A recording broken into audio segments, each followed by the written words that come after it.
การทำบุญวันเกิดที่แท้จริงนั้นเราก็จะต้องลึกนึกถึงคุณงามความดีของคุณพ่อคุณแม่ที่ท่านได้ให้เลือดเนื้อลมหายใจและจิตวิญญาณแก่เราเมื่อถึงวันเกิดให้พาท่านไปทำบุญสร้างสิ่งที่มันเป็นประโยชน์ให้มากที่สุด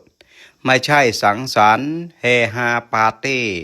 ร้องรำทำเพลงแฮปปี้เบิร์ธเดย์อันนี้ไม่ใช่ทางที่ถูกต้องดังนั้นเมื่อถึงวันเกิด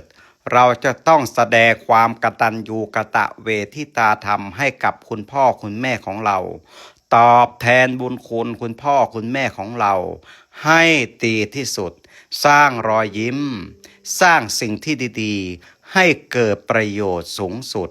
ในทางพระพุทธศาสนาท่านตรัสว่า